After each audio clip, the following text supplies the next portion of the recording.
Hello friends, स्वागत है आप सभी का हमारे YouTube channel the education web पे। मैं जुम सिद्दीकी आपका स्वागत करती हूँ हमारे इस नए वीडियो में जो आधुनिक भारत के इतिहास से है। और इसमें आज हम लोग देखेंगे फ्रांसीसियों का भारत में आगमन। इससे पहले हम लोगों ने दो वीडियो में देख लिया है कि पहले भारत में यूरोपीय कौन आए। पहले पुर्तगाली आते हैं, फिर डच आते हैं, फिर ब्रिटिश आते हैं। आज हम लोग पढ़ेंगे फ्रांसीसी ईस्ट इंडिया कंपनी जब भारत में आई उसके बारे में, और उसमें देखेंगे कि उससे महत्वपूर्ण जो बिंदु है जिससे क्वेश्चन बन सकते हैं उस पर हम लोग चर्चा करेंगे। इससे पहले मैं आपको बता दूं कि 17वीं शताब्दी के अंत तक अंग्रेज़ों ने पुर्तगाली और डच प्रतिद्वंदियों को समाप्त कर दिया था। सबसे पहले यहाँ पुर्तगाली आते हैं, फिर डच आते हैं, फिर ब्रिटिश आते हैं।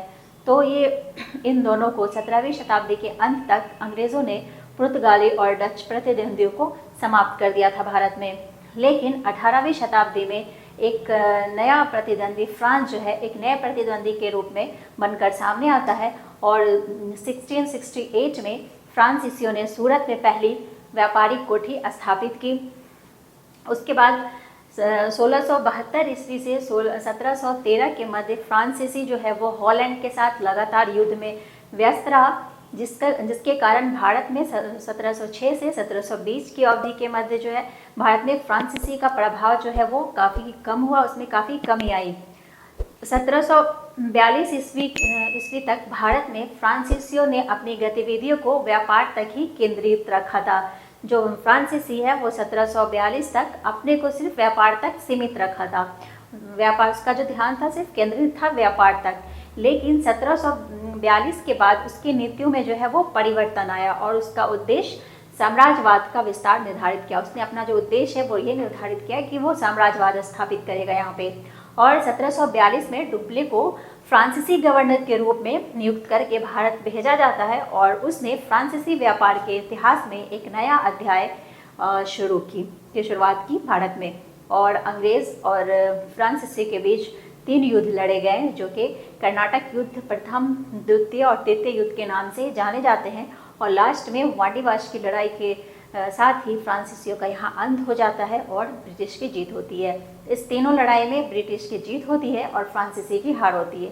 तो चलिए शुरू करते हैं।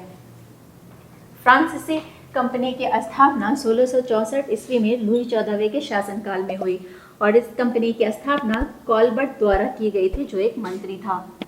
फ्रांसीसी ईस्ट इंडिया कंपनी की स्थापना जो है वो 1664 ईस्वी में होती है। उस वक्त लुई 14वें का शासन था और कॉलबर्ट एक मंत्री था जिसने इस कंपनी की स्थापना की थी। भारत में फ्रांसीसी कारखाना की स्थापना 1667 ईस्वी में सूरत में हुई। 1669 में फ्रांसीसियों ने मसूलीपट्टनम में दूसरा कारखाना स्थापित किया। 1668 में सूरत में ये पहली फैक्ट्री स्थापित की। यहाँ से प्रश्न बनते हैं कि फ्रांसीसियों ने अपना पहला कारखाना भारत में कहाँ लगाया था, कहाँ स्थापित किया था, तो सूरत में 1668 में। दूसरा कारखाना 1669 में फ्रांसीसियों ने मसूलीपट्टनम में अपना दूसरा कारखाना स्थापित किया। यहाँ से प्रश्न बनते हैं कि फ्रांसीसी कंपनी की स्थापना कब हुई, तो 1664 में हुई। भारत में पहला कारखाना कहाँ स्थापित किया, तो सूरत में स्थापित किया। कब स्थापित किया, 1668 में स्थापित किया। दूसरा कारखाना 1669 में मसूलीपट्टनम में स्थापित किया गया।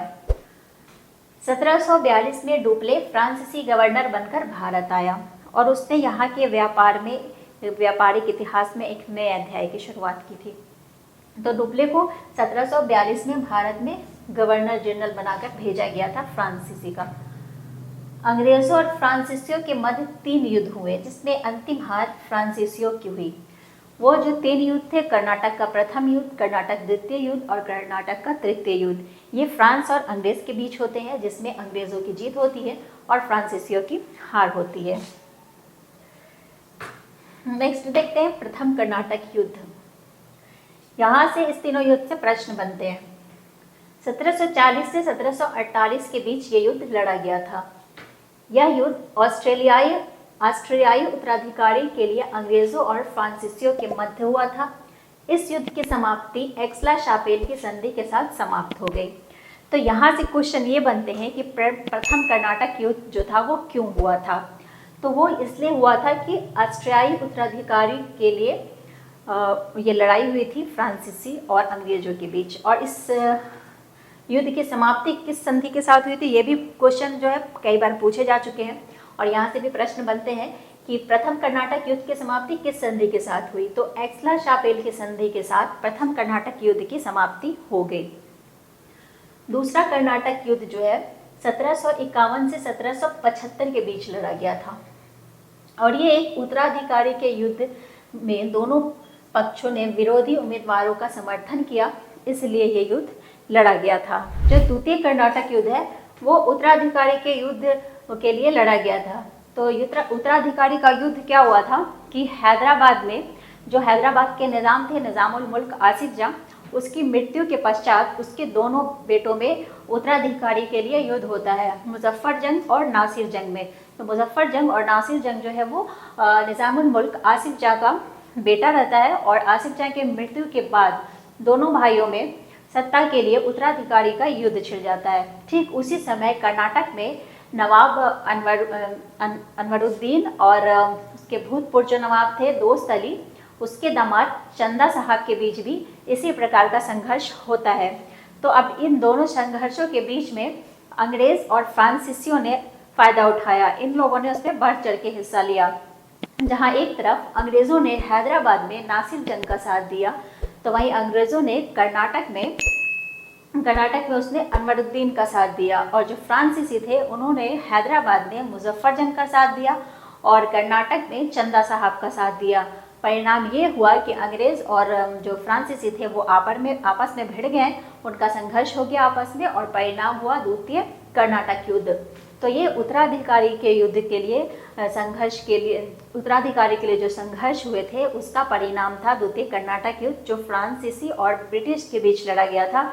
इसमें भी फ्रांसीसी की हार होती है और ब्रिटिश की जीत होती है। इस युद्ध की समाप्ति अंग्रेज और फ्रांस के बीच पांडिचेरी की संधि के साथ समाप्त हो जाता है। जो द्वितीय कर्नाटक युद्ध है वो पांडिचेरी की संधि के साथ समाप्त हो जाता है।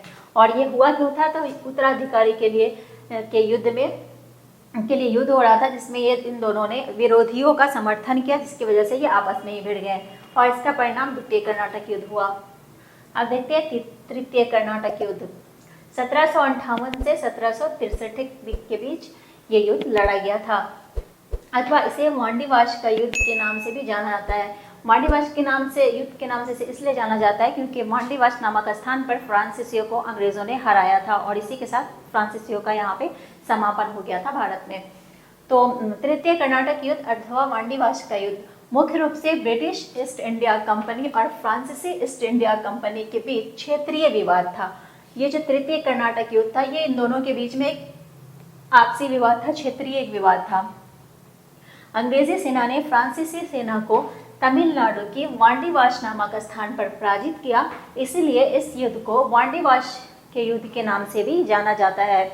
तो 1763 में फ्रांसीसी एवं अंग्रेजों के बीच पेरिस की संधि हुई और इसी के साथ तृतीय कर्नाटक युद्ध समाप्त हो गया और फ्रांसीसियों का भारत में अंत हो गया।